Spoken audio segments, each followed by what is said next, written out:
যেই দিন তোমার কিয়ামত শুরু হবে, মৃত্যু কিয়ামতের থেকে কম না, মৃত্যুর সাথে সাথে কিয়ামত শুরু হয়ে যাবে। এটাও একটা কিয়ামতই। কারো কবর তো জান্নাতের বাগিচা হবে, আর কারোরটা তো জাহান্নামের গর্ত হবে। কারোরটায় তো জান্নাতের বিছনা বিছানো হবে, আর কারোটার ভিতরে তো আগুনের বিছনা বিছায়া দেওয়া হবে। কারো কবর তো প্রশস্ত করা হবে, এতটুকু প্রশস্ত করা হবে যতটুকু দৃষ্টিশক্তি যায়। কারো কবর তো এরকমও করা হবে যেটা আল্লাহ রাসূল বুঝাইতে চেষ্টা করছেন, ইয়াদখুলুল আযলালু বা'দুহা ফি বা'দ। পাজরের হাড্ডিগুলা এই দিকেরটা ওই দিকের ভিতরে ঢুইকা কাগজের মতো বানায় ফেলবে। কারো কবরটা তো এরকমও হবে।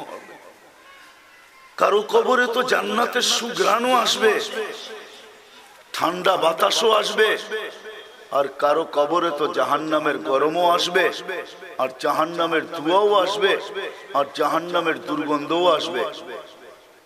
কেউ তো ঘুমের ভিতরে কিয়ামত পর্যন্ত কাটায় দিবে।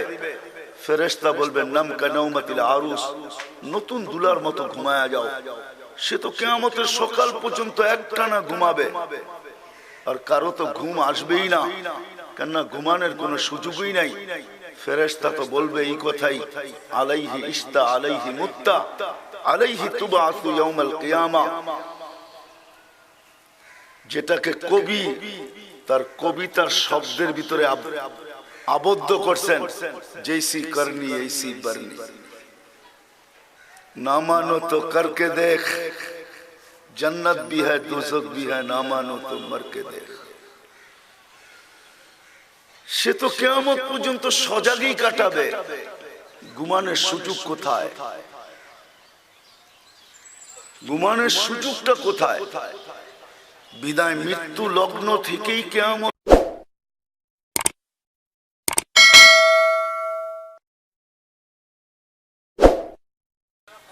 আসসালামু আলাইকুম ওয়া রাহমাতুল্লাহি ওয়া বারাকাতুহু। আলহামদুলিল্লাহ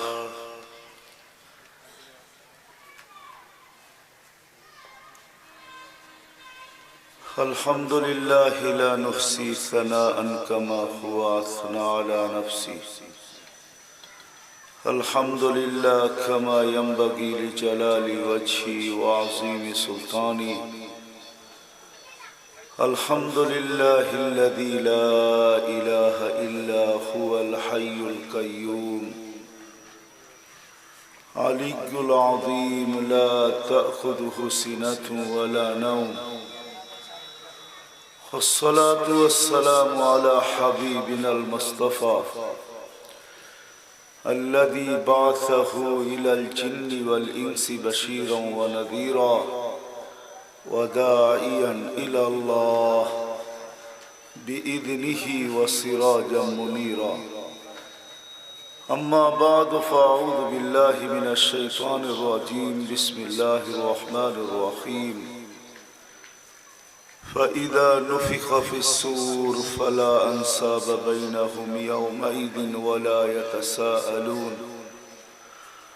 وقال رسول الله صلى الله عليه وسلم إنكم لتموتون كما تنامون وتبعثون كما تستيقظون وتحاسبون بما تعملون أو كما قال عليه الصلاة والسلام.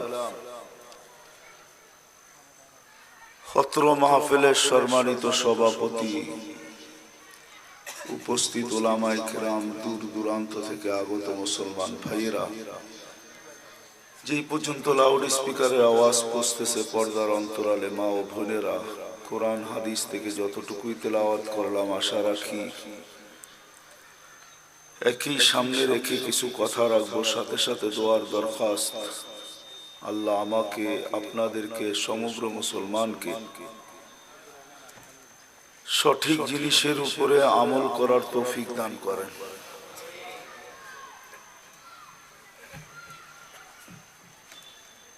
জীবনটার উদ্দেশ্য গড়া কাটানো না,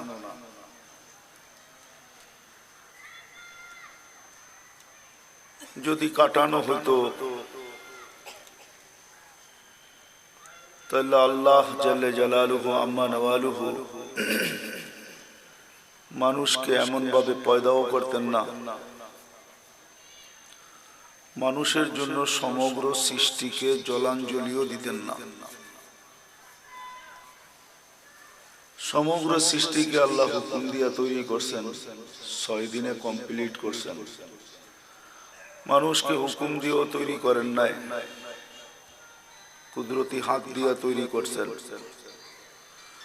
6 দিনের ভিতরে কমপ্লিট করেন নাই, প্রত্যেকটা মানুষকে পরিপূর্ণ কমপ্লিট করতে আল্লাহ 10 মাস সময় নিছেন। সৃষ্টির ভিতরে সবচেয়ে সৌন্দর্য মানুষকে আল্লাহ দিছেন,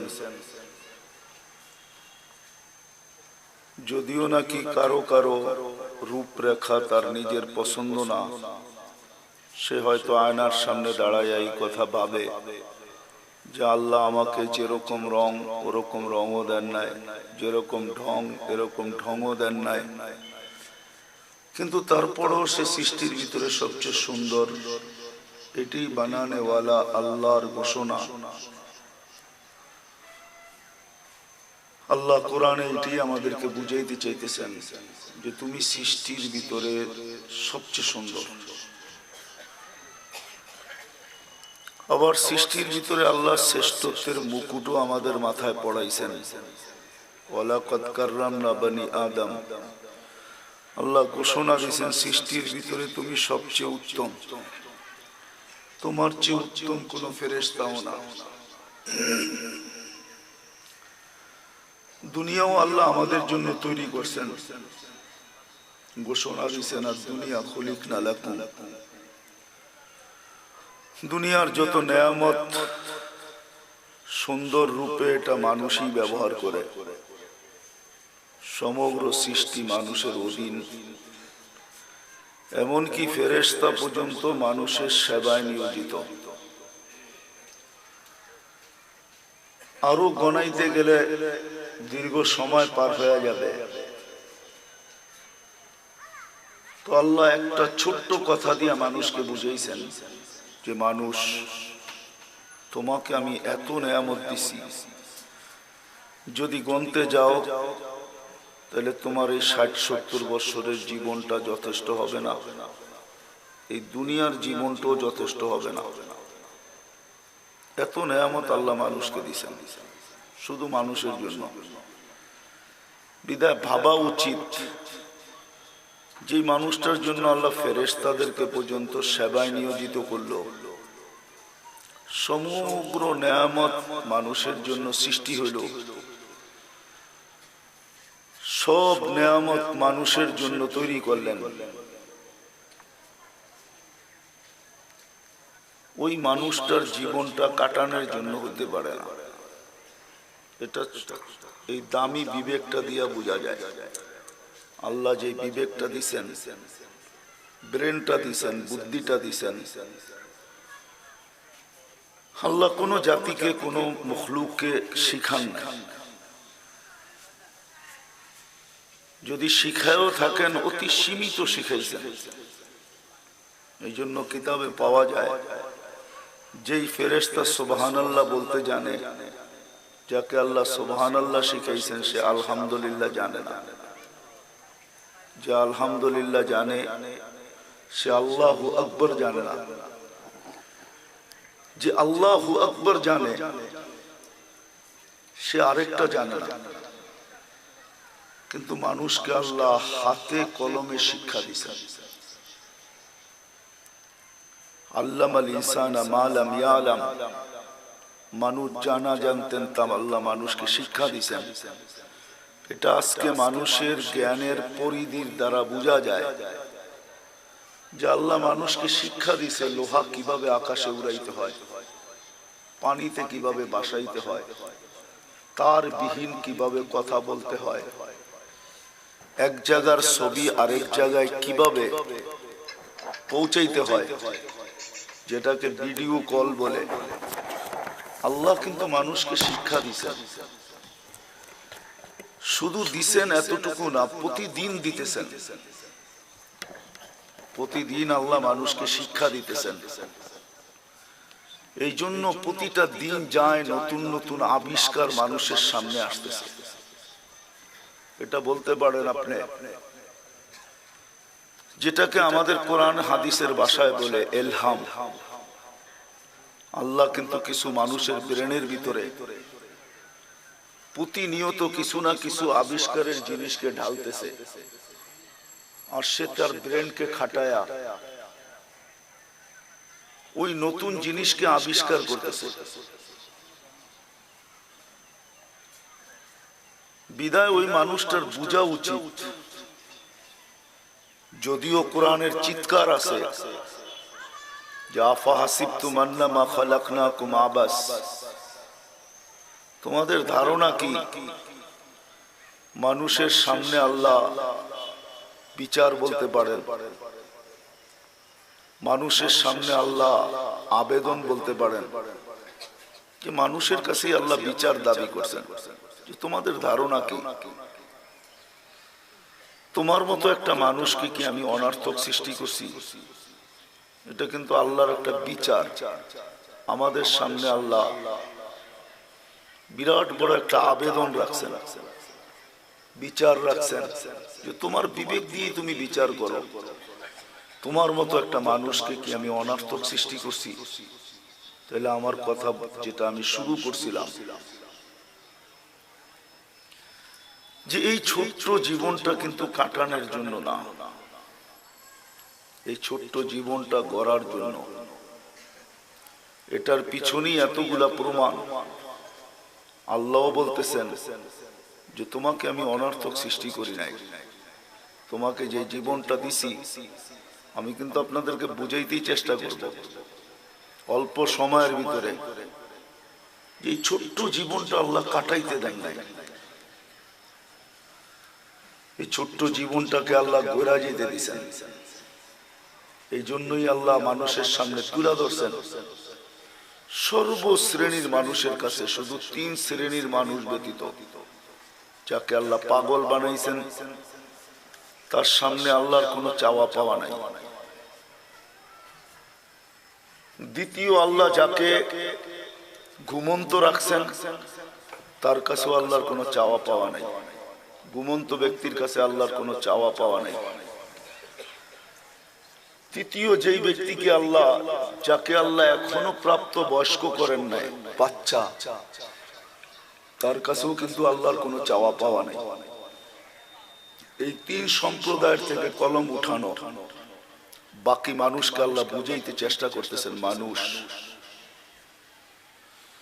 তোমাকে যে ছোট্ট জীবনটা দিছি এটাকে কইরা আসার জন্য, কাটানোর জন্য না। আর যুক্তি আল্লাহ, লজিক, যুক্তি আল্লাহ দাঁড়া করছেন। আফাহাসিবতুম আন্নামা খালাকনাকুম আবাস, ও মানুষ, সমগ্র সৃষ্টির সিস্টেমের বিপরীত তোমাকে যে আমি অস্তিত্ব দিলাম কুদরতি হাতের মাধ্যমে, 10 মাস সময় নিয়া সৃষ্টির ভিতরে সবচেয়ে সুন্দর তুমি, সৃষ্টির ভিতরে সবচেয়ে শ্রেষ্ঠ তুমি, সমগ্র সৃষ্টি তোমার অধীন, হাতে কলমে শিক্ষা দিলাম তোমাকে। শুধু দিলাম না, যতদিন তুমি বেঁচে থাকবে তোমাকে শিক্ষা দিতেই থাকবো। একটা দামি ব্রেন দিলাম তোমাকে। আর শুধু শিক্ষা দেন নাই, মানুষকে শিক্ষা দেওয়ার জন্য আল্লাহ কিতাব পর্যন্ত নাজিল করলেন। সর্বশেষ আল্লাহ নিজের কালাম পর্যন্ত উঠায়া দিয়া দিলেন। নবীদেরকে প্রেরণ করলেন। তাইলে বোঝা গেল এই মানুষের সময়টা শুধু কাটানোর জন্য না, এই মানুষের সময়টা, জীবনটা, ছোট্ট জীবনটা গড়ার জন্য। এই জন্য আমি বুঝাইতে চাইতেছি যে দুনিয়াতে হাজারো জিনিসের প্রয়োজন মানুষের, দুনিয়াতে হাজারো জিনিসের প্রয়োজন। ঘুমের থেকে উঠতে দেরি, মানুষের পিছনে প্রয়োজন ধাওয়া করতে দেরি হয় না, দৌড়াইতে দেরি হয় না। প্রয়োজন তাকে ঘিরা নিতে দেরি করে না, সকালে উঠতে দেরি ঘুমের থেকে, প্রয়োজন তার পিছনে দৌড়াইতে থাকে। একটা বাচ্চা জন্ম নিতে দেরি, যতক্ষণ পর্যন্ত মার পেটে ছিল তার কোনো প্রয়োজন ছিল না। আর এটাই সত্য, আমরা মানবো এটা, যে মার পেটে যতক্ষণ ছিল কোনো প্রয়োজন তার ছিল না। যখনই সে জমিনে পা রাখলো তো তার হাজারো জিনিসের প্রয়োজন দেখা দিল। পা দিতে দেরি,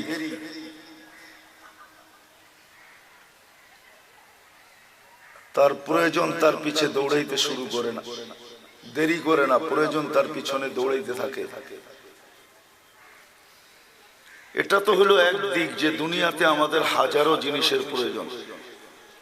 শীত আসলে মোটা কাপড়, গরম আসলে পাতলা কাপড়, রাত আসলে এক ধরন, দিন আসলে এক ধরন, এক এক ঋতুতে এক এক ধরন। স্বাভাবিক ঘরের ভিতরে খানা এক ধরন, মেহমান আসলে এক ধরনের, বিয়ে শাদী হলে আরেক ধরনের, কোনো বড় ফাংশন হলে আরেক ধরনের।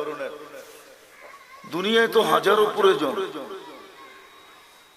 কিন্তু একটা দিন তো অচিরে মানুষের সামনে আসতেছে, যেটা কার কখন আসবে কেউ জানে না। যুবকও জানে না কখন আসবে, বৃদ্ধও জানে না কখন আসবে, নারীও জানে না কখন আসবে, পুরুষও জানে না কখন আসবে, কেউ জানে না যেটা আসবে কখন। কারো জানা নাই যে এটা কখন তার দুয়ারে আইসা উঠবে। আর যেদিন আসবে সে যতই ব্যস্ত থাকুক, যতই অসহায় থাকুক, যতই প্রয়োজনে জর্জরিত থাকুক, মোট কথা যত ধরনেরই জিনিস থাকুক, এমনকি সে যদি লোহার প্রাচীরও বসে থাকে, এমনকি চতুর্দিকে যদি বেষ্টনীয় থাকে, এমনকি চতুর্দিকে যদি পাহাড়ও থাকে, এমনকি তার চতুর্দিকে যদি তোপ কামানো থাকে, এমনকি তাকে যদি বুলেট প্রুফ কাচের ভিতরেও রাখা হয়, কিন্তু তাকে নিয়েই যাবে, আর রাখা যাবে না। আমার কথা বোঝেন তো? নিয়েই যাবে, কিন্তু আর রাখা, এরকম একটা দিন সবার সামনে আসতেছে, কিন্তু কখন আসবে কারো জানা নেই। যদিও মানুষ নিশায় মত্ত, কবির কথাই সত্য, তুঝে দুনহায়। আসলে সবাই আমরা নিশাগ্রস্ত, সবাই ধনে আছি, সবাই বেখেয়াল আছি। যুবক যৌবনের নিশায়, ব্যবসায়ী ব্যবসার নিশায়, হাট বাজার আলা হাটের বাজারের নিশা, অফিস আদালত ওয়ালার অফিস আদালতের নিশা, সম্পত্তি আলার সম্পত্তির নিশা, ক্ষমতা আলার ক্ষমতার নিশা, আধিপত্য আলার আধিপত্যের নিশা, টাকা আলার টাকার নিশা।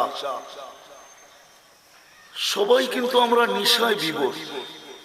কবির কথাই সত্য, তুঝে দুনহায় রহো সবসে আলা।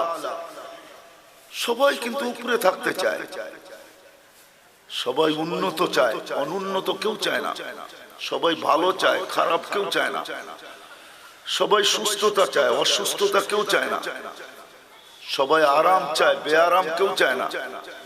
সবাই মঙ্গল চায়, অমঙ্গল কেউ চায় না। বিদায় সবাই কিন্তু উপরে থাকতে চায়।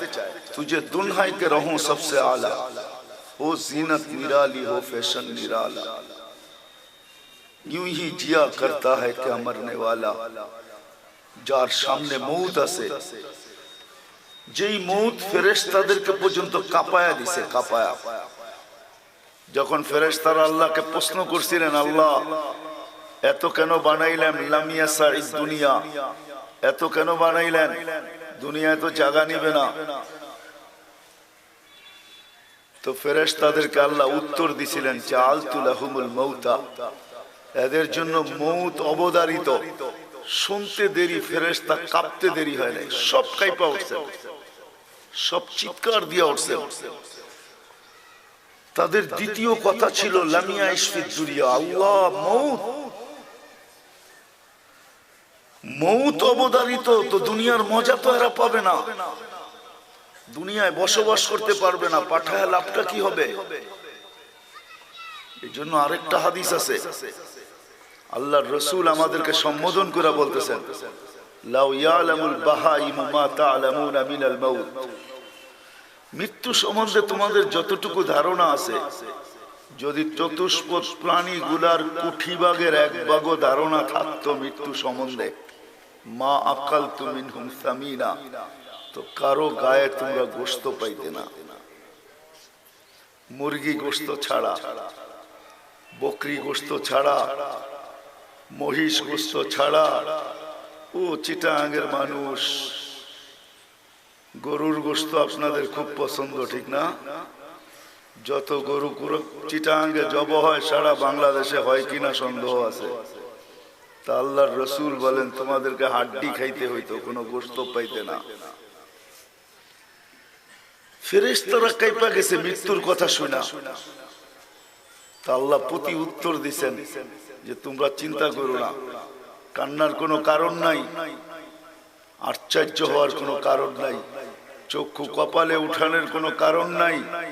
জাআলতু লাহুমুল আমালা, আমি মানুষের দিলটা আশা দিয়া ভরে দিছি, সে আশার উপরে বেঁচে থাকবে।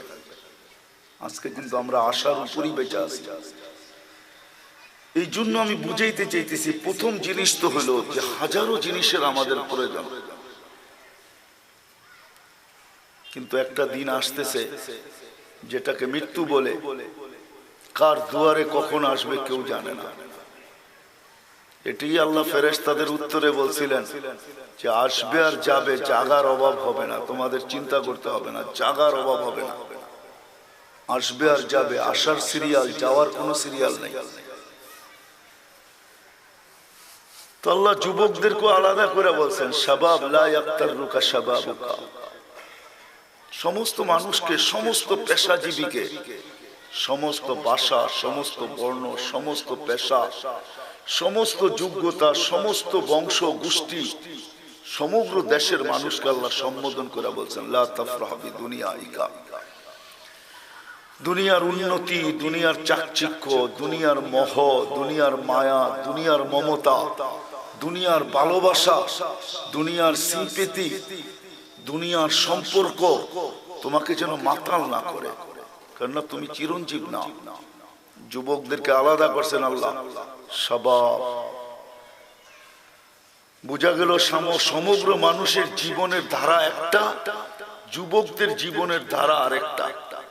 যদি ধারা ভিন্ন না হইতো, যৌবনের ধারা যদি ভিন্ন না হইতো, তাহলে আল্লাহ যুবকদেরকে আলাদা করতেন না।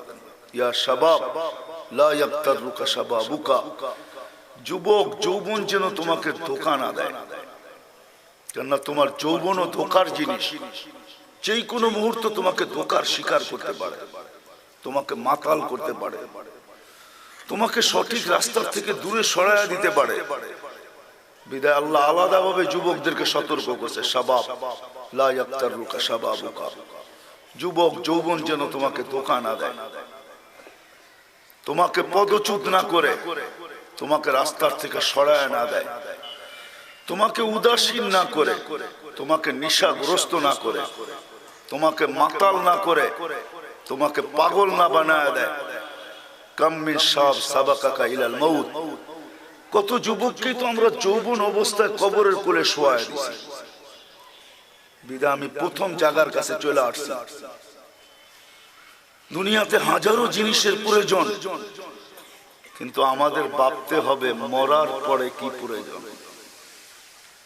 যেই জিনিসগুলো দুনিয়াতে প্রয়োজন, এই প্রয়োজনগুলোই কি মরার পরে কাজে লাগবে? না মরার পরে মৃত্যু লগ্ন থেকে নিয়ে জান্নাত পর্যন্ত, যেই জান্নাত আল্লাহ আমাদের কপালে লেখা আমাদেরকে জন্ম দিয়েছেন।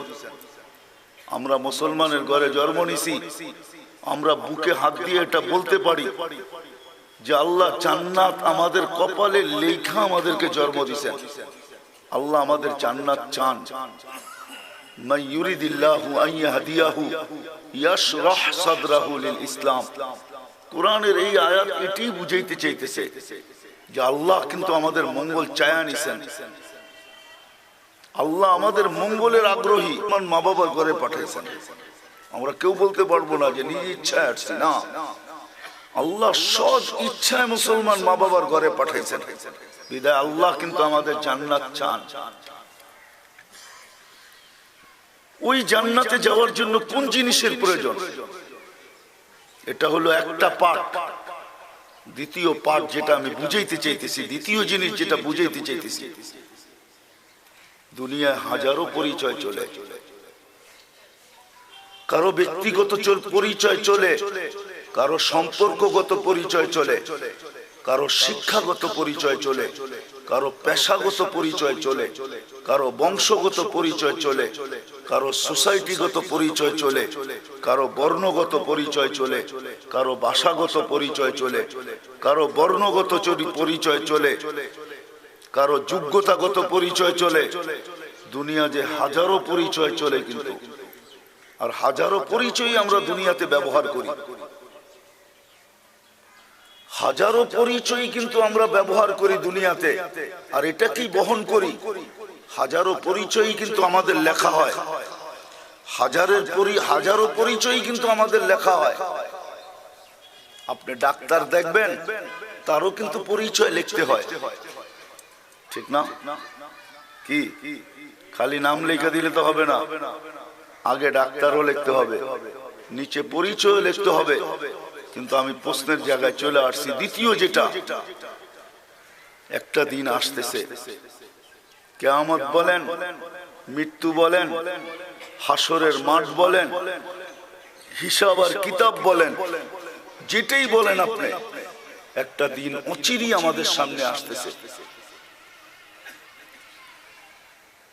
যেই দিন এই দুনিয়াটাই থাকবে না, সিংহায় ফু দেওয়া হবে, সবকিছুকে ধূলিসাৎ করা হবে, দুনিয়াটা পর্যন্ত নিঃশেষে রূপান্তরিত হবে। না আমাদের ঘর, না আমাদের বাড়ি, না দুনিয়ার কোনো উপস্থাপনা, না চাঁদ, না সূর্য, না নক্ষত্র, না তারা, না আকাশ, না জমিন, না পাহাড়, না পর্বত, না নদী, না নালা, না সমুদ্র, না মহাসমুদ্র, কিছুই থাকবে না, সব নিঃশেষ হবে। ওই দিন মানুষের কোন পরিচয়টা চলবে? ওই দিন কোন পরিচয় চলবে? দুনিয়ায় তো হাজারো পরিচয় চলে, যুবকের যৌবনের পরিচয় চলে, শিক্ষকের শিক্ষার পরিচয় চলে, অফিস আদালতওয়ালার অফিস আদালতের পরিচয় চলে, ক্ষমতাওয়ালাদের ক্ষমতার পরিচয় চলে, দুনিয়ায় হাজারো পরিচয় চলে। কিন্তু মৃত্যুর পরে কোন পরিচয়টা চলবে? এটা আপনাদেরকে আমি বুঝাইতে চাইতেছি। কোন পরিচয় চলবে মৃত্যুর পরে? বাপের জন্য কি বেটার পরিচয় চলবে না চলবে না? স্ত্রীর জন্য স্বামীর পরিচয় চলবে কি চলবে না? বেটার জন্য বাপের পরিচয় চলবে কি চলবে না? বাড়ির জন্য ভাইয়ের পরিচয় চলবে কি চলবে না? দুনিয়ার কোন পরিচয় ওই দিন চলবে কি চলবে না? তা আল্লাহ মানুষকে এটাই বুঝাইতে চাইতেছেন, ফাইদা নুফিখা ফিস সূর, যেই দিন তোমার কিয়ামত শুরু হবে, মৃত্যু কিয়ামতের থেকে কম না, মৃত্যুর সাথে সাথে কিয়ামত শুরু হয়ে যাবে। এটাও একটা কিয়ামতই। কারো কবর তো জান্নাতের বাগিচা হবে, আর কারোরটা তো জাহান্নামের গর্ত হবে, কারোরটায় তো জান্নাতের বিছনা বিছানো হবে, আর কারোটার ভিতরে তো আগুনের বিছনা বিছায়া দেওয়া হবে। কারো কবর তো প্রশস্ত করা হবে, এতটুকু প্রশস্ত করা হবে যতটুকু দৃষ্টিশক্তি যায়। কারো কবর তো এরকমও করা হবে যেটা আল্লাহ রাসূল বুঝাইতে চেষ্টা করছেন, ইয়াদখুলুল আযলালু বা'দুহা ফি বা'দ, পাজরের হাড্ডিগুলা এই দিকেরটা ওই দিকের ভিতরে ঢুইকা কাগজের মতো বানায় ফেলবে। কারো কবরটা তো এরকমও হবে। কারো কবরে তো জান্নাতের সুঘ্রাণও আসবে, ঠান্ডা বাতাসও আসবে, আর কারো কবরে তো জাহান্নামের গরমও আসবে, আর জাহান্নামের ধোঁয়াও আসবে, আর জাহান্নামের দুর্গন্ধও আসবে। কেউ তো ঘুমের ভিতরে কিয়ামত পর্যন্ত কাটায় দিবে। ফেরেশতা বলবেন নাম কানাউমাতিল আরুস, নতুন দুলার মতো ঘুমায়া যাও। সে তো কিয়ামতের সকাল পর্যন্ত একটানা ঘুমাবে, আর কারো তো ঘুম আসবেই না, কেননা ঘুমানোর কোনো সুযোগই নাই। ফেরেশতা তো বলবে এই কথাই, আলাইহি ইস্তা আলাইহি মুত্তা আলাইহি তুবাসু ইয়াউমাল কিয়ামা। যেটাকে কবি তার কবিতার শব্দের ভিতরে আবদ্ধ করছেন, জৈসি করনি ऐसी बरनी, ना मानो तो करके देख, जन्नत भी है दोजख भी है, ना मानो तो मर के देख। সে তো কিয়ামত পর্যন্ত সজাগই কাটাবে, ঘুমানোর সুযোগ কোথায়? ঘুমানোর সুযোগটা কোথায়? বিদায় মৃত্যু লগ্ন থেকেই কিয়ামত শুরু। আল্লাহ এটাই বুঝাইতে চাইতেছেন, ফালা আনসাবা বাইনাহুম ইয়াউমাইদিন ওয়ালা ইয়াতাসাআলুন। ওই দিন দুনিয়ার কোনো পরিচয় চলবে না, কসম খোদার কোনো পরিচয় চলবে না। ওই দিন কোনো পরিচয় চলবে না। আজকে পরিচয় পরিচিতি চলে, কিন্তু ওই দিন কোনো পরিচয় চলবে না।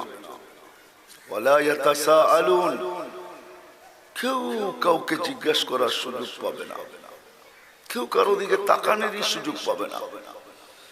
আম্মা জান আয়েশা রাদিয়াল্লাহু তাআলা আনহার সামনে যখন আল্লাহর রাসূল তুলে ধরছিলেন যে আয়েশা, কিয়ামতের দিন সব খালি পায়ে উলঙ্গ আসবে, তো আম্মা জান আশ্চর্য হয়ে চিৎকার দিয়ে উঠছিলেন, কি বলেন ইয়া রাসূলুল্লাহ, উলঙ্গ আসবে নারী পুরুষ নির্বিশেষে?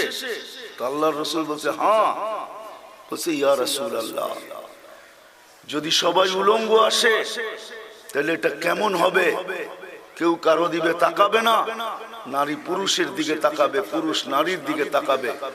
আল্লাহ রাসূল চোখের পানি ছেড়ে বলছিলেন, আয়েশা ইয়াউমুন আসির, বড় কঠিন দিন, বড় কঠিন দিন, কঠিন। চোখে পানি চলে আসছে, বড় কঠিন দিন। কোরআন যদি আরেকটা শব্দে বলছে লিকুল্লি ইমরিইম মিনহুম শাআনু ইউগনি, বলছে আয়েশা কেউ কারো দিকে তাকানোর সুযোগ পাবে না। তখনই আল্লাহ রাসূল একটা চিত্র তুলে ধরছেন যে আয়েশা, আম্মা জানকে বুঝানোর জন্য বলে, আয়েশা শুনো, মুসা আলাইহিস সালামের মতো নবী পর্যন্ত আরশের খুঁটি ধরে চিৎকার দিবে, কাআন্নী আনজুরু মুসা মুতালাফফিফুন বিউমুদিল আরশ, বলে আমি ওই দৃশ্য যেন দেখতেছি এখনই। মুসা আলাইহিস সালাম আরশের খুঁটি ধরে চিৎকার দিবার বলবে, রব্বি লা আসআলুকা উম্মি, মাকে চাই না, ওয়ালা আসআলুকা উখতি, আমার বোনকেও চাই না, আসআলুকা নফসি, আপনি আমাকে বাঁচান, আমাকে। ওয়াজিআ বিজাহান্নাম, আল্লাহর রাসূল কোরআনও বলতেছে, আল্লাহর রাসূল আরো একটা চিত্রটাকে খুলে তুলে ধরছেন। জাহান্নাম যখন নিয়ে আসবে তো জাহান্নাম একটা চিৎকার দিবে, চিৎকার। ফেরেশতা পর্যন্ত জায়গাটা জায়গায় চিৎকার দিয়ে বসে পড়বে, ফেরেশতা পর্যন্ত বসে পড়বে, ফেরেশতা বড় বড় ফেরেশতা পর্যন্ত কাঁপতে থাকবে। ওই দিন দুনিয়ার কোনো পরিচয় চলবে না, দুনিয়ার কোনো প্রয়োজন মৃত্যুর সাথে সাথে কাজে আসবে না, আর ওই প্রয়োজন আমাদের পিছা করবে না। ওই প্রয়োজন দুনিয়ার হাজারো জিনিসের প্রয়োজন কবরে হবে না, এটা দুনিয়া পর্যন্তই শেষ।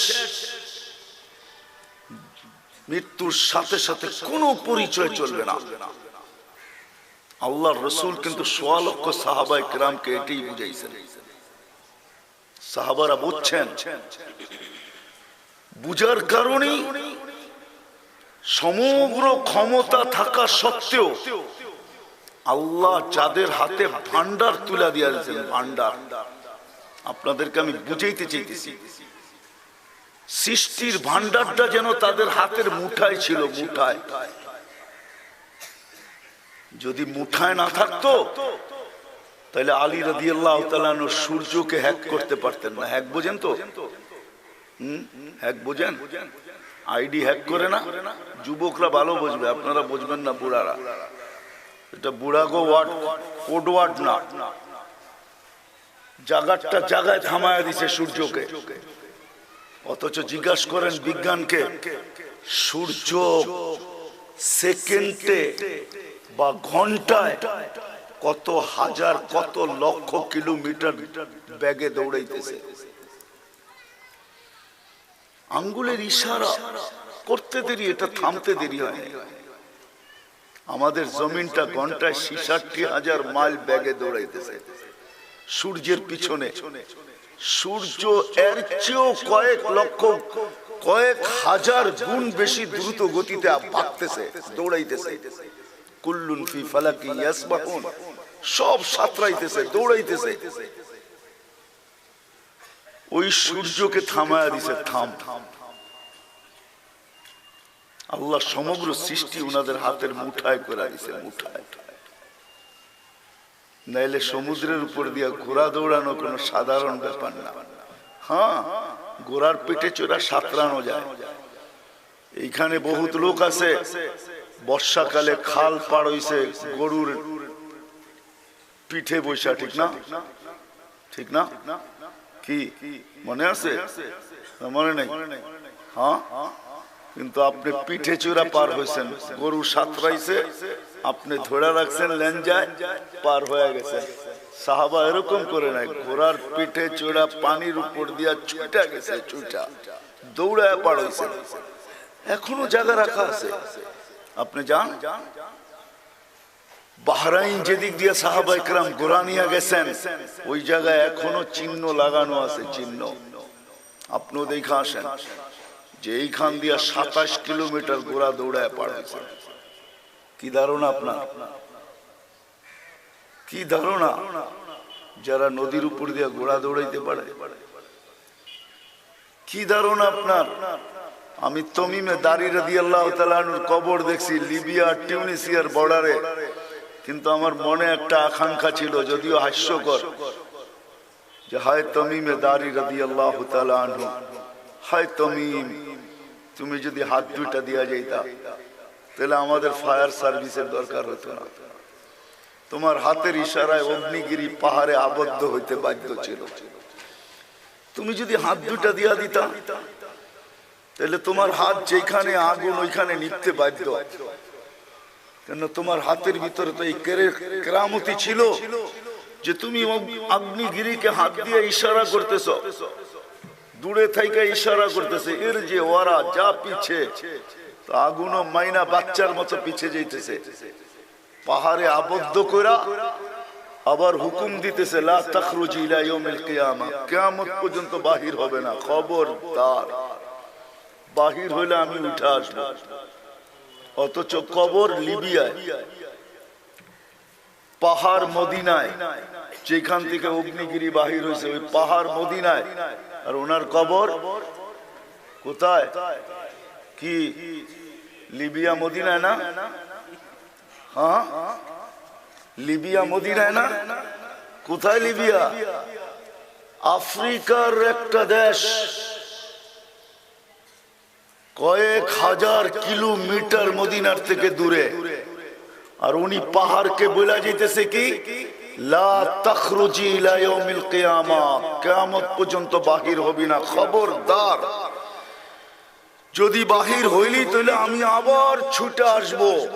এইবার তো ইশারা, আরেকবার বাহির হইলে মারতে মারতে ঢুকাবো ভিতরে। মনে হয় বচনটা এরকমই ছিল, ধমকটা মনে হয় এরকমই ছিল, ঠিক না? কি বলেন?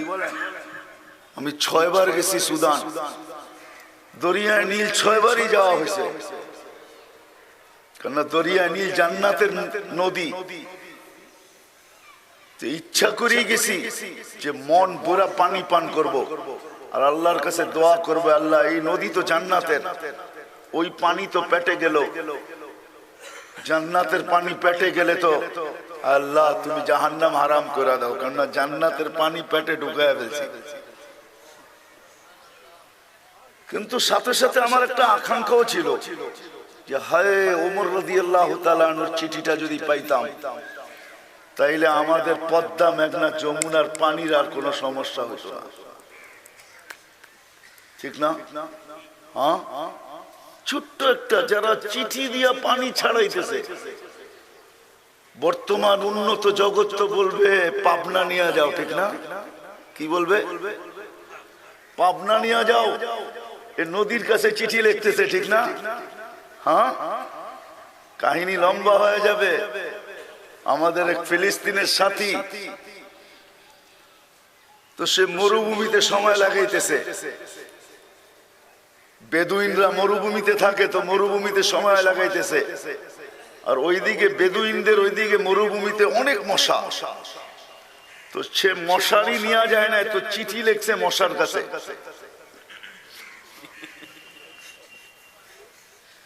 ওই চিঠি বালিশের নিচে ছিল, চিঠি লিখছে এরকম যে মশা, আমি কিন্তু আল্লাহর রাস্তায় বাহির হয়েছি, সারাদিন পরিশ্রম করি, রাত্রে একটু ঘুমাবো, বিদায় তুমি আমাকে একটু বিরক্ত করো না আল্লাহর ওয়াস্তে। তো চিঠি বাড়িতে চলে গেছে বালিশের নিচে।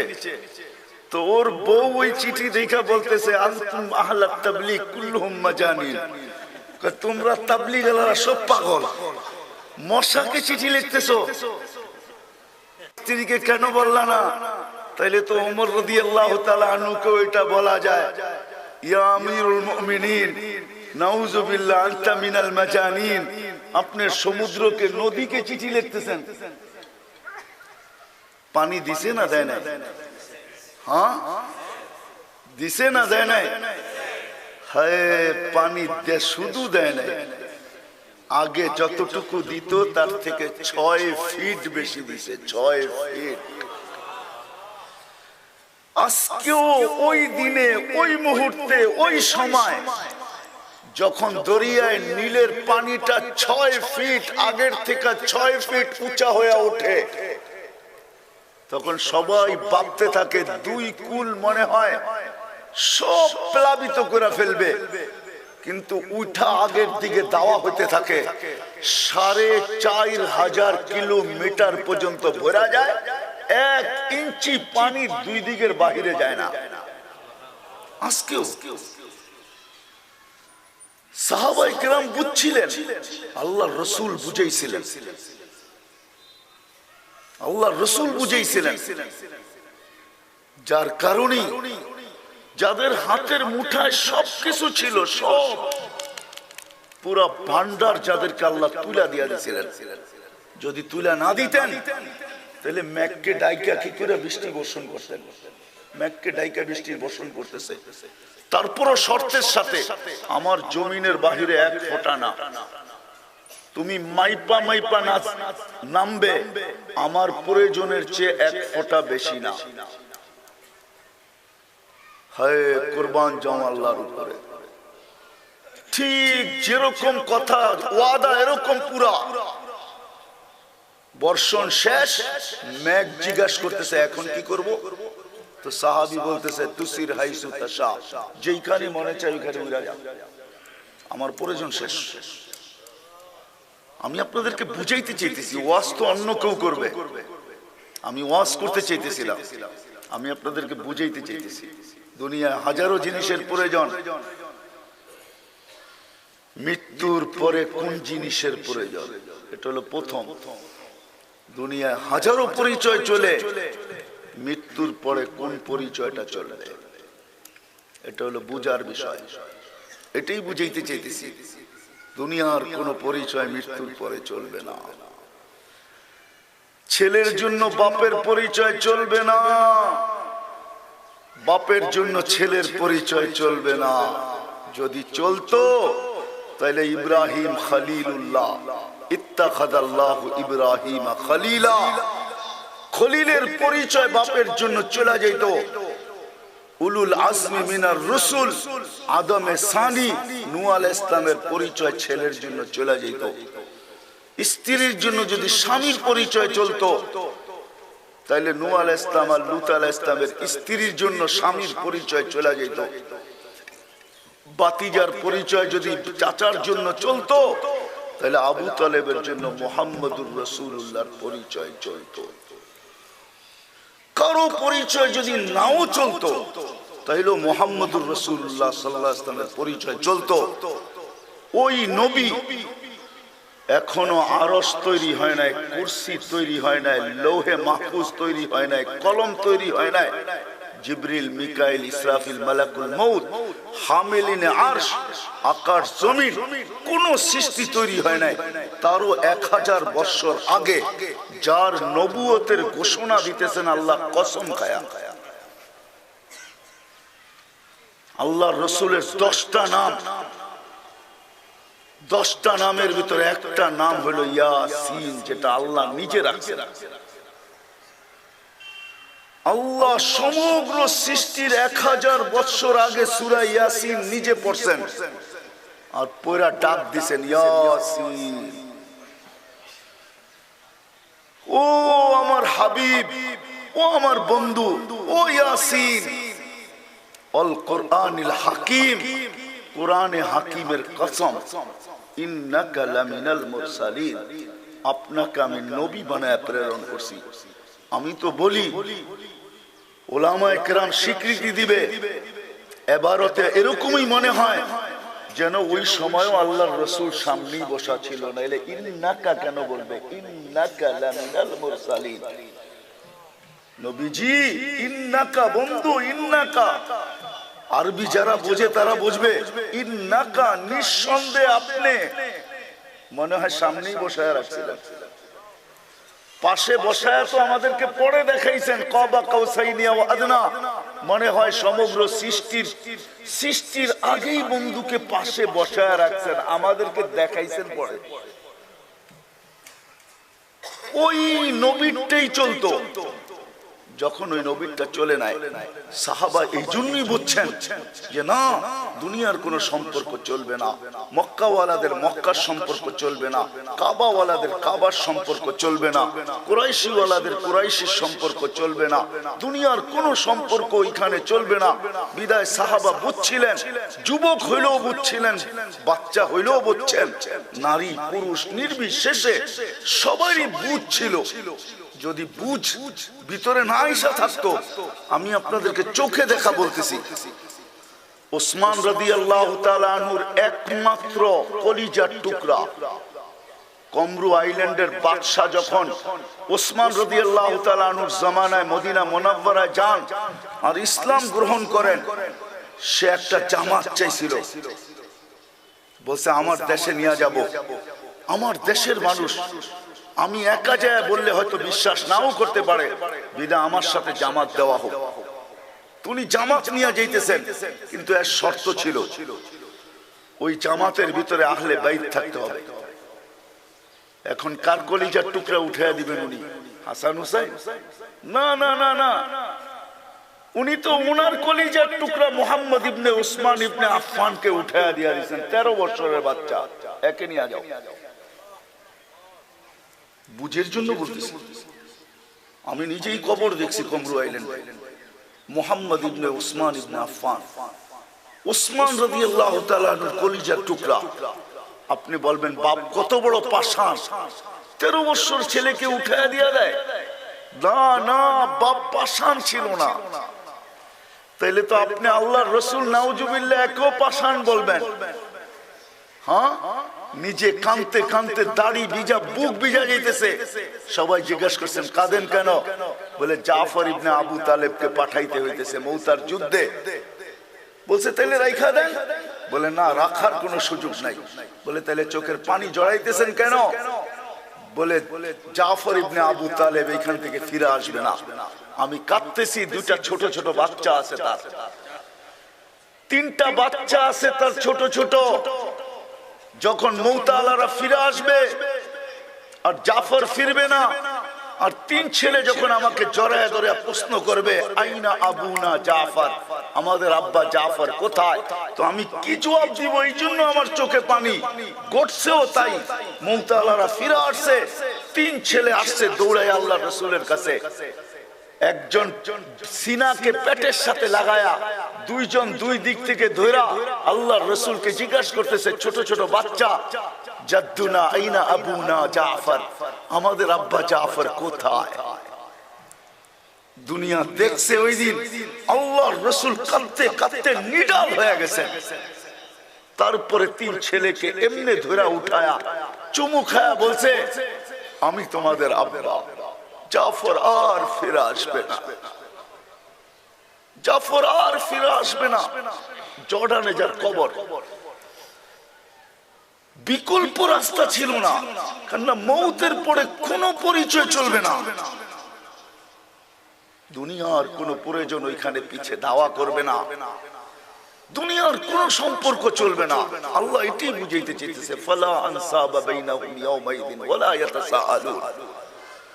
সাহাবা বুঝছিলেন বিদায় 13 বছরের ছেলে, সময় নাই। আজীব কাহিনী, মাত্র 6 মাস বয়সে পুরা জাজিরা, পুরা দ্বীপ মুসলমান হয়ে গেছে। 13 বছর 6 মাস যেদিন বয়স, ওই দিন মুহাম্মদ ইবনে উসমান ইবনে আফফান ইন্তেকাল করে। তার কবর সমুদ্রের পাড়ে, বৎসরে একবার ভারত মহাসাগরের পানি উঁচা হয়, আর আইসা ওই কবরের সাথে বাড়ি খায়, টাচ লাগে, ঢেউ আইসা বাড়ি খায়। তা আমি কমরু আইল্যান্ডারকে জিজ্ঞাসা করছি, বৎসরে একবার হয় কেন? বলছে এটা তো বলতে পারবো না। তা আমি বলছি এটা কিতাবের কথা না, আমার আবেগ বলে, আমার আবেগ বলে ভারত মহাসাগর মদিনা মুনাব্বারায় যায় চুমা খাওয়ার ক্ষমতা রাখে না। সে মনে হয় আল্লাহকে এটাই বলে, আল্লাহ মদিনা মুনাব্বারায় যায় তোমার হাবিবের রওজায় চুমা খাওয়া আমার কোনো ক্ষমতা নাই, কিন্তু তোমার হাবিবের সাথে সম্পর্কিত জিন নুরাইন উসমান ইবনে আফফানের কলিজার টুকরা আমার পদদেশে মুহাম্মদ নামী শুয়ে আছে। আল্লাহ কমসে কম এই কবরে আমাকে চুমা খায়া মদিনার চুমা দেওয়ার স্বাদ মিটাইতে দাও। এটা আমার আবেগ বলতেছে। তোরা আমাকে মাথায় নিয়ে চুমা দিতেছিল যে মুফতি তুমি কি কইলা, আমরা তো কোনোদিন ভাবি না এটা। ও মেরে দোস্ত, বাস্তবই এটা। মাগরিবের সময় হয়ে গেছে, আমি আর লম্বা সময় আপনাদের নিতে চাই না। আসেন ভাবি, আজকে তো 24 ঘন্টা ভাবি দুনিয়া নিয়া। ছেলে বিদেশে তো মা বাবা সারাদিন ভাবে, স্বামী বিদেশে তো স্ত্রী সারাদিন ভাবে, বাপ বিদেশে তো সন্তান সারাদিন ভাবে, আত্মীয় স্বজন বিদেশে তো আত্মীয় স্বজন সারাদিন ভাবে। আমরা সারাদিন দুনিয়া নিয়ে ভাবি। খোদার কসম, এই পুরা মজমাকে আমি বলবো, মনে হয় না কেউ হাত তুলতে পারবে যে আমি 24 ঘন্টার ভিতরে 2টা মিনিট এই কথা ভাবি যে মরার পরে আমার কি কাজে লাগবে। একজনও মনে হয় হাত উঠাইতে পারে না যে 24 ঘন্টার ভিতরে, প্রত্যেকটা ঘন্টা 60 মিনিটে, 24 ঘন্টার ভিতরে আমরা কেউ 2টা মিনিট এই কথা ভাবি বসা যে মৃত্যুর পরে আমার কি প্রয়োজন হবে, দুনিয়ার কোন সম্পর্কটা প্রয়োজন হবে, দুনিয়ার কোন জিনিসটা আমার প্রয়োজনে আসবে। কসম খোদার, যদি 2 মিনিটও ভাবতাম, আল্লাহর তো ওয়াদা, আরে 2 মিনিট না, 1 মিনিটও যদি এই ভাবনা তোর মাথায় আসে, তো লা তাফাক্কুরু সাআতিন খায়রুম মিন ইবাদাতি 60 আও 70 সানা। তো তোমাকে আমি 60-70 বছরের বন্দেগী দেওয়ার জন্য প্রস্তুত আছি। তুমি বাইবা দেখো আমি দেই কি দেই না। কিন্তু এই বিশাল মজমার একজনও হাত উঠায় বলতে পারবেন না। আপনাদের পায়ে হাত রেখা বলি, রাগ হয় না, মা বোনদেরকে তো দেখাই যায় না। আমার আওয়াজ পৌঁছতেছে, কোনো মা বোনও বলতে পারবে না। বিশাল এক সংখ্যা যুবকদের বসা আছে, তারাও বলতে পারবে না। অথচ আল্লাহ চিৎকার দিতেছে, যুবক তোকে আমি আরশের নিচে ছায়া দিতে চাই, তোকে নিয়ে ফেরেশতার উপরে গৌরব করতে চাই, তোকে পারফেক্ট বান্দা বানাইতে চাই, তোর গলায় আমি শ্রেষ্ঠত্বের মালা পরাইতে চাই, তোকে দেখলে আমি লজ্জা পাইতে চাই। কিছু যুবক আছে যাদেরকে দেখে আল্লাহ লজ্জা পান।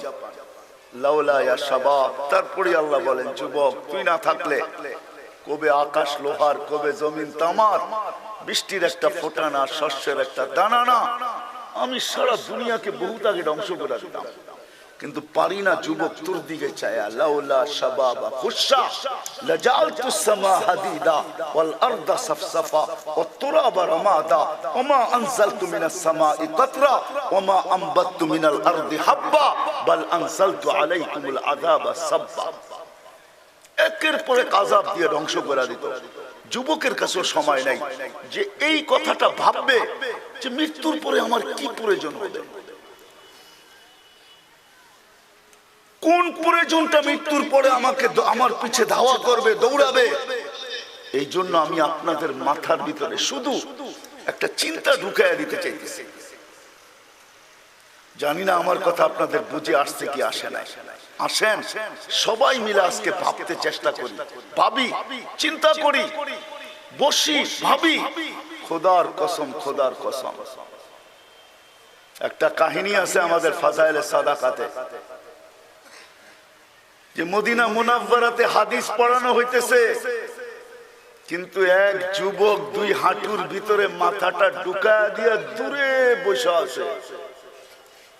তিন মাথা হয়ে বসে আছে, তিন মাথা বোঝেন, হয়ে বসে আছে। তো খিজির আলাইহিস সালাম যায় বলতেছে, ওই যুবক এইখানে বসে আছিস কেন? দেখো না হাদিসে রসুল শোনানো হইতেছে, আল্লাহর রসুলের হাদিস শুনো। তো যুবক জবাব দিতেছে, লোক আব্দুল হকের থেকে শুনতেছে, হকের বন্দা থেকে, আর আমি ডাইরেক্ট হকের থেকে শুনতেছি। চিন্তাই কিন্তু যুবককে ওইখানে পৌঁছেছে। আজকে আমাদের মাথায় চিন্তা নাই, দুনিয়ার চিন্তা তো আছে। সকাল হইলে ভাবি কি খাবো, দুপুর হইলে ভাবি কি খাবো, রাত হইলে ভাবি কি খাবো। শুধু কি খাবো ভাবি না, উন্নত কি খাবো। সকালে উন্নত নাস্তা কি খাবো, দুপুরে উন্নত খাওয়া কি খাবো, রাত্রে উন্নত খাওয়া কি খাবো, উন্নত কাপড় কোনটা পরবো, উন্নত বিছনায় কিভাবে ঘুমাবো, উন্নত কামরায় কিভাবে থাকবো, সারাদিন এই চিন্তা। কিন্তু যুবক বলতেছে আমি হকের থেকে ডাইরেক্ট শুনতেছি। তো খিজির আলাইহিস সালাম বলতেছে, তোর একটু পরীক্ষা নেই? বল আমি কে? কথা বাড়াইবা না এখানেই শেষ করবা? বলে বলো আমি কে? বলে তুমি খিজির, আর কথা বাড়ায়ও না, তাহলে কিন্তু অবস্থা আরো খারাপ হইতে পারে। এখান থেকে ভাগো, এখান থেকে ভাগো। তুমি খিজির, কথা আর বেশি বাড়ায়ও না, এখান থেকে ভাগো। আমার সম্পর্ক ছিন্ন করো না, আমি কিন্তু সম্পর্ক লাগায়া বসে আছি। এরকম যুবক ছিল। বিদায় যুবকদেরকে বলবো, আসো আমরা আজকে চিন্তা করি, ওয়াদা করি সবচেয়ে আজকের থেকে চিন্তা করব। আর চিন্তা আপনাকে রাস্তার উপরে উঠাবে। যখন চিন্তা মানুষের মাথায় ঢুকা যায় আর দিলের ভিতরে বসা যায়, তখন বাপের বিটাও বিক্রি করতে বাধ্য করে। বাপের বেটাও বিক্রি করতে, বসত বাড়িও বিক্রি করতে। আরে বহুত চিটাগাঙ্গে পাওয়া যাবে বসত বাড়ি বিক্রি করে বিদেশ গেছে, ঠিক না? বহুত বাংলাদেশে পাওয়া যাবে বসত বাড়ি বিক্রি করে মালয়েশিয়া যাওয়ার জন্য চোরাই পথে দালালের হাতে পয়সা দিছে। আজ পর্যন্ত না মালয়েশিয়া হইছে, না বসত বিটা পাওয়া গেছে, না দালালের খবর পাওয়া গেছে, না ওর মালয়েশিয়া যাওয়া হয়েছে। শত হাজারও পাওয়া যাবে। আসেন আজকে থেকে চিন্তা করি, করবেন তো ইনশাআল্লাহ? পাক্কা ওয়াদা? আমার কথা বুঝে আসছে? হ্যাঁ, চিন্তা করেন, ইনশাআল্লাহ রাস্তা খুলবে।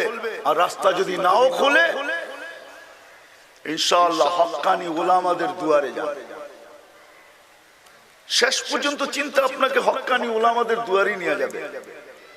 আমি তো সারা বাংলাদেশে আরেক রকম বলি, আপনাদেরকে আরেক রকম বলি। সারা বাংলাদেশ বাইচা গেলেও চিটাগাংলারা বাঁচতে পারবে না। কারণ পুরা চিটাগাং সারা দুনিয়ার এলেমের দ্বিতীয় মার্কাজ বলা যায়। দ্বিতীয় মার্কাজ, প্রথম দারুল উলুম দেওবন্দ, দ্বিতীয় হলো চিটাগাং। বর্তমান হিসাবে আমি চাইনা শুইনা দেখা বলতেছি, আমেরিকাতে যত মাদ্রাসা আছে 90% হলো বাংলাদেশি উলামায়ে কেরাম, সব চিটাগাঙ্গের থেকে পড়ালেখা। অস্ট্রেলিয়ায় বলবেন, ইউরোপে বলবেন। আগমনায় শুনাইছিলাম আমি এক দেশে আমি গেছি, যে দেশটার নামই হলো উলঙ্গ দেশ। কি? ওরিয়ান জায়া ল্যাংটাগো দেশ। ওইখানে যে মাদ্রাসা পেয়েছি, যে এটাকে স্থাপনা করছে, যে বানাইছে, সে পটিয়ার ফারে। এক জামানায় পটিয়া ইন্দোনেশিয়ান ছেলেরা পড়তো, এইখান থেকে পড়া যায় ওইখানে বানাইছে। তো আমি জিজ্ঞাসা করছি, তুই এইখানে কি করিস? আমি মাদ্রাসা বানাইছি। কয় বছর? 4 বছর। ছাত্র কত? 5,500 ছাত্র ছাত্রী মাত্র। 4 বছরে 5,500 ছাত্র ছাত্রী। এই জন্য আসেন আজকের থেকে চিন্তা করি, আর চিন্তাই আমাদের সামনে রাস্তা খুলে দিবে। এটা আল্লাহর ওয়াদা। এই জন্য আল্লাহ হুকুম দিছেন, এই জন্যই কোরআন চিৎকার দিছে, আফালা তাতাফাক্কারুন ইন্না ফি খালকিস সামাওয়াতি ওয়াল আরদ ওয়াখতিলাফিল লাইলি ওয়ান নাহার লাআয়াতিল লিউলিল আলবাব আল্লাযীনা ইয়াযকুরুনা আল্লাহা কিয়ামান ওয়া কুউদান ওয়া আলা জুনুবিহিম ওয়া ইয়াতাফাক্কারুনা ফি খালকিস সামাওয়াতি ওয়াল আরদ রব্বানা মা খালাকতা হাযা বাতিলা। তারপরে ভিতর থেকে আওয়াজ আসবে, রব্বানা ফাকিনা আযাবান নার। এই জন্য সবার কাছে আমার দরখাস্ত, যে আসেন আজকের থেকে ভাবতে শুরু করি। আল্লাহ আমাকেও আমল করার তৌফিক দান করেন, আপনাদেরকেও আমল করার তৌফিক দান করেন। ওমা আলাইনা ইল্লাল বালাগ।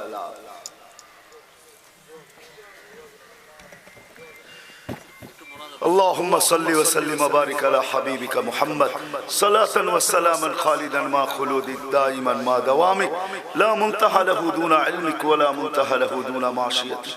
আয় আল্লাহ, পরন্ত বেলা, আল্লাহ এখনই সূর্য ডুববে। আয় আল্লাহ, আমরা এতটুকুই ফরিয়াদ করব। সূর্য যখন উঠছিল তো বলতে বলতে উঠছিল, আনা ইয়াউমুন জাদীদ আলা আমালিকা শাহীদ ফাগতানিম লান আউদ ফি হায়াতিকা আবাদা। আল্লাহ একটু পরেই ডুববে। আল্লাহ, আমরা চাই আমাদের জীবনের সারা জীবনের গুনাহ খাতা নিয়ে যেন আজকের সূর্য ডুবে যায়, আর আমাদের জীবনে কোনো গুনাহ খাতা না থাকে, কোনো গুনাহ খাতা না থাকে, কোনো গুনাহ খাতা না থাকে, কোনো গুনাহ খাতা না থাকে। যতদিন বাঁচবো আর আমাদের জীবনে যতদিন সূর্য উঠবে, আর যেন কোনো দিন নতুন গুনাহ আমাদের আমল নামায় না আসে।